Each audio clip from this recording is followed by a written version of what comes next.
నమస్కారం, నా పేరు బాలా. బీసీఎన్ న్యూస్ కి స్వాగతం. ముందుగా ముఖ్యాంశాలు. ఓట్ల లెక్కింపు విషయంలో ఏపీ ఎన్నికల అధికారి ముఖేష్ కుమార్ మీనా కీలక సూచనలు. అవాంతరాలు కలిగిస్తే కౌంటింగ్ కేంద్రం నుంచి పంపించాలని సూచన. సీఎం జగన్ పై టీడీపీ నేత వర్ల రామయ్య సెటైర్లు.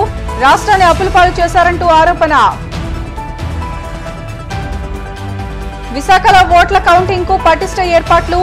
అల్లర్లు సృష్టిస్తే కఠిన చర్యలు తప్పవన్న కలెక్టర్ మల్లికార్జున. నగర పోలీస్ కమిషనర్ రవిశంకర్. రాబోయేది మా ప్రభుత్వమే అన్న ప్రత్తిపాడు వైసీపీ ఎమ్మెల్యే అభ్యర్థి వరుపుల సుబ్బారావు. భారీ మెజార్టీతో విజయం సాధిస్తామంటూ ధీమా. ఓట్ల లెక్కింపు సందర్భంగా ఎన్నికల అధికారులకు రాష్ట్ర ప్రధాన ఎన్నికల అధికారి ముఖేష్ కుమార్ మీనా కీలక సూచనలు చేశారు. అమరావతి వెలగపూడిలోని రాష్ట్ర సచివాలయం నుంచి అన్ని జిల్లాల కలెక్టర్లతో ఆయన వీడియో కాన్ఫరెన్స్ నిర్వహించి మాట్లాడారు. కౌంటింగ్ కేంద్రాల వద్ద అవాంతరాలు కలిగించేందుకు ప్రయత్నించే వారిని బయటకు పంపించాలని ఆదేశించారు. లెక్కింపు సందర్భంగా ఉద్రిక్తత పరిస్థితి తలెత్తే అవకాశం ఉందని పోలీసులు, అధికారులు ముందు జాగ్రత్త చర్యలు తీసుకోవాలని సూచించారు. రాష్ట్రంలో శాంతి భద్రతల పరిరక్షణ విషయంలో కఠినంగా వ్యవహరించాలని ఆదేశించారు. తీవ్రమైన పోటీ కారణంగా భావోద్వేగాలు అదుపు తప్పే అవకాశం ఉందని, ఓట్ల లెక్కింపు రోజున తర్వాత అత్యంత శ్రద్దతో శాంతి భద్రతలను నిర్వహించాల్సిన బాధ్యత పోలీసులపై ఉందని అన్నారు. కౌంటింగ్ కేంద్రాల్లో ఆటంకాలు తలెత్తితే వాటిని దృఢంగా, నిర్ణయాత్మకంగా పరిష్కరించాలని అన్నారు. రేపు మార్నింగ్ 8 o'clock స్టార్ట్ అయిన తర్వాత జనరల్గా first postal ballot counting start అవుతుంది. 8 o'clock postal ballot counting start అవుతుంది. 8:30 నుంచి ఈవీఎం బ్యాలెట్ కౌంటింగ్ స్టార్ట్ అవుతుంది. కానీ కొన్ని చోట్ల కొన్ని పార్లమెంటరీ అసెంబ్లీ సెగ్మెంట్స్ ఉన్నాయి. అక్కడ ఆ హాల్లో పోస్టల్ బ్యాలెటింగ్ లేదు, వాళ్ళు సెపరేట్ హాల్లో చేయడం జరుగుతుంది. అంటే ప్రతి పార్లమెంట్ కాన్స్టిట్యుయెన్సీ సంబంధించి postal ballot counting will be done in a separate counting hall. So కాబట్టి ఇట్లాంటి కౌంటింగ్ హాల్లో where there is no postal ballot counting is going on, అక్కడ 8 o'clock నుంచే మనము ఈవీఎం బ్యాలెట్ కౌంటింగ్ స్టార్ట్ అయిపోతుంది. So have you understood this point? wherever in the hall, if postal ballot counting is also going on, akkada first postal ballot start avutundi 8, tarvata 8:30 nunchi EVM counting. కొన్ని చోట్ల counting హాల్లో postal ballot counting జరగడం లేదు, అది సెపరేట్గా వేరే హాల్లో జరుగుతుంది. ఎట్లాంటి కౌంటింగ్ హాల్స్లో wherever no postal ballot counting is going, అక్కడ 8 నుంచే ఈవీఎం బ్యాలెట్ కూడా స్టార్ట్ అయిపోతుంది. అంటే జనరల్గా అసెంబ్లీ సంబంధించి కౌంటింగ్ హాల్స్ అన్ని కౌంటింగ్ హాల్స్లో అసెంబ్లీ కాదు, అసెంబ్లీ సెగ్మెంట్ అంటే పార్లమెంట్ అసెంబ్లీ కాన్స్టిట్యుయెన్సీ కౌంటింగ్ హాల్లో అక్కడే పోస్టల్ బ్యాలెట్ కౌంటింగ్ కూడా జరుగుతుంది. అసెంబ్లీ సెగ్మెంట్ కౌంటింగ్ హాల్లో postal ballot counting will be done in separate room. So you can say that 175 assembly segment counting హాల్లో counting will start at 8 o'clock itself. EVM counting, Lok Sabha సంబంధించి. But because అసెంబ్లీలో అయితే అదే రూమ్లో జరుగుతుంది కాబట్టి అక్కడ 8 o'clock 8:30 నుంచి స్టార్ట్ అవుతుంది. మనము ఆల్రెడీ పార్లమెంటరీ కాన్స్టిట్యుయెన్సీలో ఫర్ ఎగ్జాంపుల్ మీకు ఆల్రెడీ నోట్ ఇవ్వడం జరిగింది. 2443 ఈవీఎం టేబుల్స్ ఉన్నాయి, అసెంబ్లీలో 2446. పోస్టల్ బ్యాలెట్కి కూడా నంబర్ ఇచ్చాము. మన రాష్ట్రానికి 119 అబ్జర్వర్స్, కౌంటింగ్ సంబంధించి అబ్జర్వర్స్ ఎలక్షన్ కమిషన్ ద్వారా అపాయింట్ చేయడం జరిగింది. అందరూ ఆల్రెడీ నిన్న వచ్చేసారు. So they are also reviewing the arrangements today. ప్రతి కౌంటింగ్ హాల్లో ఈవీఎం కౌంటింగ్ సంబంధించి ప్రతి టేబుల్ మీద కౌంటింగ్ సూపర్వైజర్ ఉంటారు, కౌంటింగ్ అసిస్టెంట్ ఉంటారు, తర్వాత మైక్రో అబ్జర్వర్ ఉంటారు.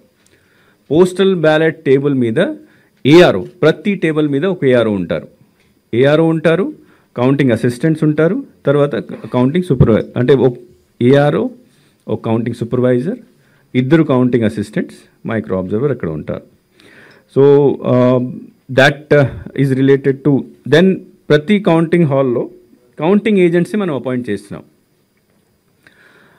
కౌంటింగ్ ఏజెంట్స్ అంటే యాజ్ పర్ ఉన్న నిబంధన ప్రకారం anybody who is above 18 years of age can become a counting agent. దాంట్లో కొన్ని రెస్ట్రిక్షన్స్ ఉన్నాయి. ఫర్ ఎగ్జాంపుల్ మంత్రి ఉండకూడదు, if you wants to become a mayor ఉండకూడదు, చైర్పర్సన్ ఎక్కడ ఉండకూడదు, ప్రభుత్వం ఉద్యోగాలు ఉండకూడదు. ఈవెన్ ప్రభుత్వం నుంచి ఏదో ఆనరరీ వస్తే కూడా వాళ్ళు కూడా కౌంటింగ్ ఏజెంట్గా పని చేయకూడదు. For example FP shop dealers ఉన్నారు, ఎస్హెచ్జి మెంబర్స్ ఉన్నారు, అంగన్వాడీ వర్కర్స్ ఉన్నారు. And he should not have security, armed security కూడా ఉండకూడదు.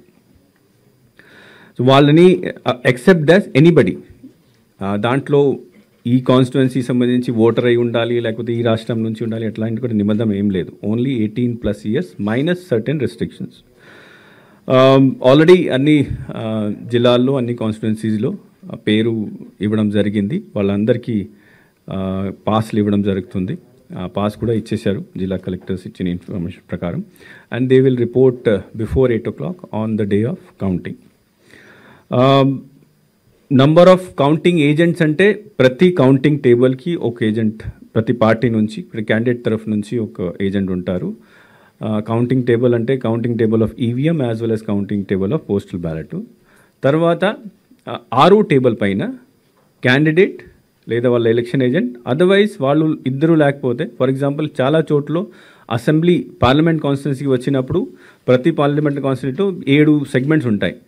7 సెగ్మెంట్స్లో అన్ని చోట్ల candidate cannot be present or election agent cannot be present. So remaining places అన్ని చోట్ల వాళ్ళ కౌంటింగ్ ఏజెంట్, ఆరో టేబుల్ కౌంటింగ్ ఏజెంట్స్ కూడా ఉంటారు. వెరెవర్ దే ఆర్ ప్రజెంట్, వాళ్ళు ఎక్కడ ప్రజెంట్ ఉంటారో అక్కడ బయట ఉంటారు ఆయన.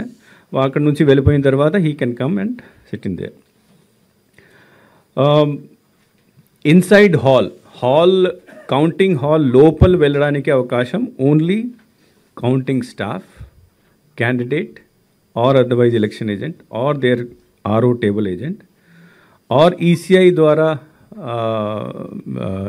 ద్వారా పర్మిషన్ ఇచ్చిన పర్సన్. దాంట్లో ప్రెస్ పర్సన్స్ కూడా ఉంటారు. అంటే ప్రెస్కి, మీడియాకి సెపరేట్గా మీడియా రూమ్ ఒకటి ఏర్పాటు చేయడం జరుగుతుంది ప్రతి కౌంటింగ్ సెంటర్లో. వాళ్ళ సంబంధించి అందరికీ పాస్ కూడా ఇప్పుడు వరకు ఇవ్వడం జరిగింది. They can come inside, stay there in the media room. There all the collectors have been told to provide the facilities related to internet, to computers, message kosam, email facility, printers, xerox copy అన్ని ఏర్పాటు చేయడం జరుగుతుంది. దీంతో పాటు they can bring their mobile phone. కొన్ని ఇంతకుముందు కొంతమంది ప్రశ్నలు అడిగారు. So mobile phone also they can bring up to the media centre and keep it there. అప్పుడు వాళ్ళకి ఏమైనా కావాల్సింటే ఇన్ఫర్మేషన్ పంపించాలంటే they can use the media, you can use their mobile phone. But from there, అక్కడి నుంచి కౌంటింగ్ హాల్లోకి వాళ్ళు they cannot go on their own.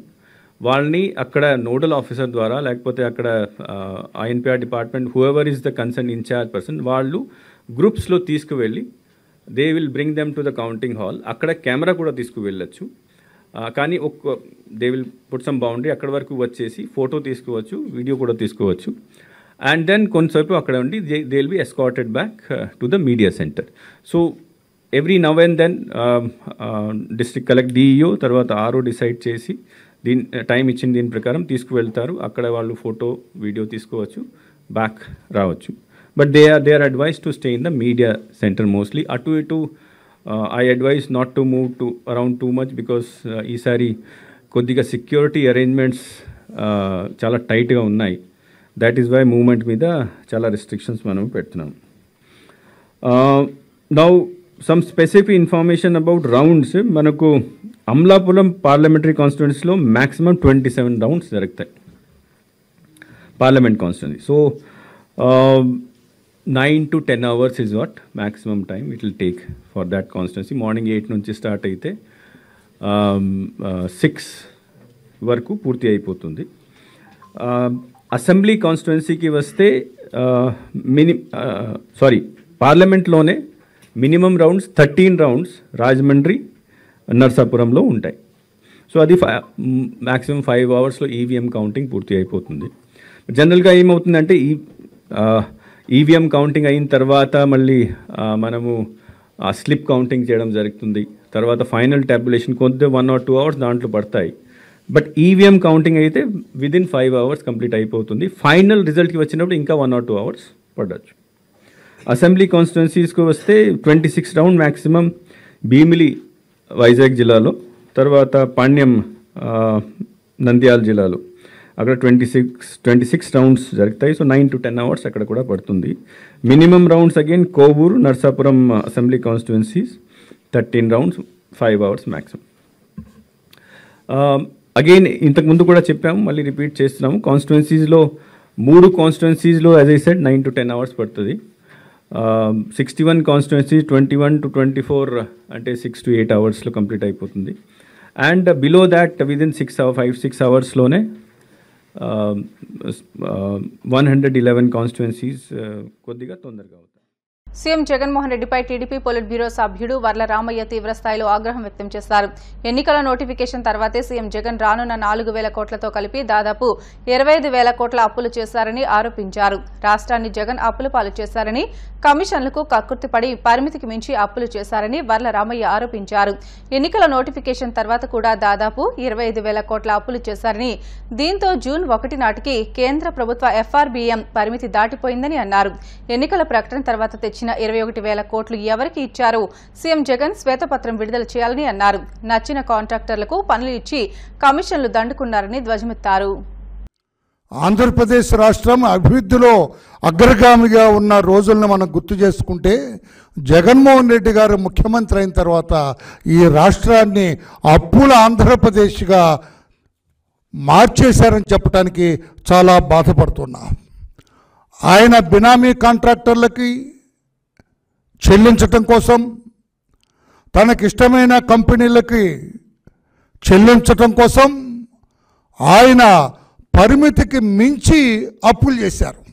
అవన్నీ పక్కన పెడితే ఎలక్షన్ కమిషన్ ఆంధ్రప్రదేశ్ రాష్ట్రంలో ఎన్నికలు నిర్వహించాలని ఒక నోటిఫికేషన్ ఇచ్చిన తర్వాత మార్చి 16వ తారీఖున ఈ ముఖ్యమంత్రి జగన్మోహన్ రెడ్డి గారు రేపు రాబోయే 4,000 కోట్లతో కూడా, ఆర్బీఐ బాండ్స్ 4,000 కోట్ల రూపాయలతో కూడా లెక్క వేస్తే 25,000 కోట్ల రూపాయలు ఏప్రిల్ 2 నుంచి రేపటి వరకు, రేపు రాబోయే 4,000 కోట్లతో లెక్క వేస్తే 25,000 కోట్ల రూపాయలు ఈయన అప్పుగా తీసుకొచ్చాడు. నిన్న జూన్ 1 తారీఖుకి ఎఫ్ఆర్బిఎం కేంద్ర ప్రభుత్వం పరిమితిని కూడా దాటిపోయింది అప్పుల్లో. జగన్మోహన్ రెడ్డి గారి ప్రభుత్వం ఆర్థిక క్రమశిక్షణ లేదు. ఆ ప్రభుత్వానికి ఫినాన్షియల్ డిసిప్లిన్ లేదు. ఆ ప్రభుత్వానికి అందుకే ఆయన కాని సమయం అయిన ఎలక్షన్ నోటిఫికేషన్ వచ్చిన తర్వాత ప్రతి అడుగు ఆచితూచి వేయాలా, ప్రతి అడుగు ఆలోచించి వేయాలా. కానీ జగన్మోహన్ రెడ్డి గారు విచ్చలవిడిగా బరి తెగించి 25,000 కోట్ల రూపాయలు తీసుకొచ్చి రేపటిదంతా కూడా అండి కాంట్రాక్టర్లకి కమిషన్ల కోసం కక్కుర్తుబడిదంతా కూడా ప్రజా సంక్షేమం కోసం కాదు, కమిషన్ల కోసం కక్కుర్తుపడి జగన్మోహన్ రెడ్డి గారు ఈ రకంగా రాష్ట్రాన్ని అప్పులో ఊబిలో దించారు. నేను అడుగుతున్నా ఈ రోజున సిఎస్ని, ముఖ్యమంత్రిని కూడా ఈ 25,000 కోట్ల రూపాయలు రేపు వచ్చేదాంతో కూడా కలిపి, లేకుంటే దాన్ని పక్కన పెట్టి 21,000 శ్వేతపత్రం రిలీజ్ చేస్తారా మీరు? ఎవరెవరికి ఎంత ఇచ్చారు, ఏ కాంట్రాక్టర్కి ఎంత ఇచ్చారు, ఏ మీ బినామీ కంపెనీలకు ఎంతెంత ఇచ్చారు, ప్రజా సంక్షేమానికి ఎంత ఖర్చు పెట్టారు, మీరు వైట్ పేపర్ రిలీజ్ చేసే ధైర్యం ఉందా? నేను డిమాండ్ చేస్తున్నా ఈ రోజున తెలుగుదేశం పార్టీ తరఫున మీరు శ్వేతపత్రం రిలీజ్ చేయగలరా అని చెప్పి నేను అడుగుతూ ఉన్నా. కాంట్రాక్టర్లకు ఎలా ఇవ్వాలండి? What is the system prescribed by central government? ముందున్న వాడికి ముందు పనిచేసిన వాడికి ముందు ఒక ప్రొసీజర్ ఉన్నది. ఆ ప్రొసీజర్ను కూడా త్రోసిరాజని మీ ఇష్టం వచ్చినట్లుగా అసమధీయులకి అప్పచెబుతారండి. కమిషన్ల కోసమే కదా. నేను ఈ రోజున చీఫ్ సెక్రటరీ గారిని అడుగుతున్నా, ఈ రోజున ఫైనాన్స్ సెక్రటరీ సత్యనారాయణ గారిని అడుగుతున్నా, మీరు ఇష్టం వచ్చినట్లుగా దోచిపెట్టింది నిజం కాదా? బలిజ విద్యా జీవన కార్యక్రమంలో భాగంగా తిరుపతి జిల్లా గూడూరులోని ఓ ప్రైవేటు పాఠశాలలో ప్రతిభ చాటిన విద్యార్థులకు ప్రోత్సాహక బహుమతులు అందజేశారు.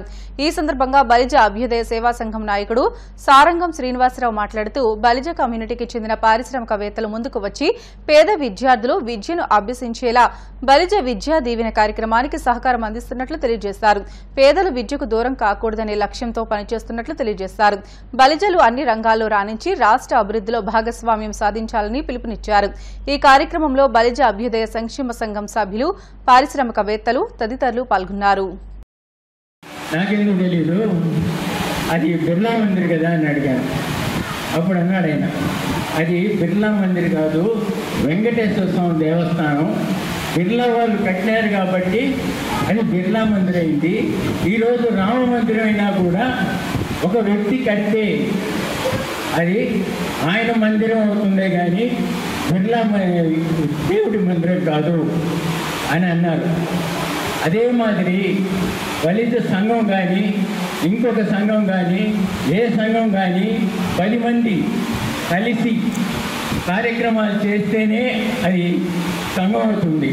కాకుండా ఏ ఒక్క వ్యక్తితో పెట్టుబడి పెడితే అది వారి ఇదవుతుందే కానీ మన ఇదవదు. కాబట్టి మేమందరం కూడా కలిసికట్టుగా ఏ కార్యక్రమం చేసినా కానీ అందరి సహకారంతోనే చేస్తాము అని తెలియజేస్తున్నాము. అక్కడ ఎవరికి ఏదైనా కూడా నిన్ననే ఒక కరెంట్ అతను సరిపోతే కూడా వడదెబ్బకి అతనికి కూడా 7,000 రూపాయలు, ఒక అమ్మాయి ల్యాప్టాప్ చదువుకునే మంచి అమ్మాయికి కూడా 32,000 రూపాయలు పెట్టి అది తీసేయటం జరిగింది. తర్వాత కుటుంబ మిషన్లని, తర్వాత ఎవరన్నా ఆర్థికంగా ఇల్లు కట్టుకోలేకుండా ఇంకేదన్నా ఆర్థికంగా ఇబ్బందులు ఉంటే కూడా వారందరికీ కూడా శ్రీకృష్ణదేవరాయ కాపు బలిజ సంక్షేమ ట్రస్ట్ ద్వారా అన్ని కార్యక్రమాలు చేసుకుంటూ ఈరోజు దాసరి రామ అటువంటి కూడా బాగా కార్యక్రమాలు చేస్తున్నారు మీరని రాష్ట్ర స్థాయిలో కూడా మమ్మల్ని వాళ్ళు పొగడటం కూడా చాలా సంతోషకరమైన విషయం. అయితే మన నెల్లూరు జిల్లాలో బలిజ సంఘం ఒకటి, బలిజోళ్ళు అందరూ ఐకమత్యం ఉన్నారనే దానికి ఒక్క గూడూరులోనే ఎక్కువగా మేము చూస్తున్నాము. ఆ నెల్లూరులో ఏంటంటే ఒక 10 సంఘాలు ఏవేమిటో చెడిబిడి పెట్టుకొని ప్రతి ఒక్కరు ఒక కార్డు పెట్టుకొని తిరుగుతూ ఉంటారు తప్ప ఏ కార్యక్రమాలు ఎవరు చేసిందేమీ లేదు. ఒక రాఘవయ్య గారు ఎగడేరులో కూడా చాలా ప్రతిష్టాకరమైన విషయాన్ని చాలా సీఎం స్థాయిలో కూడా అవతల వ్యక్తి ప్రజలున్నా కూడా అట్లాంటి వ్యక్తులు కూడా మాకు మనం బలిజ కులస్తులు ఆయనకి ఎంతో డబ్బు ఆఫర్ పెట్టినా కూడా దానికేటికి లొంగకుండా అవతల వ్యక్తి బలవంతుడైనా కూడా అక్కడ ఆయన కూడా శిక్షించేటట్టుగా చేసిన ఘనత మేము ఈ సభాముఖంగా ఆయనకి మనస్ఫూర్తిగా అభినందనలు తెలుసుకుంటున్నాము.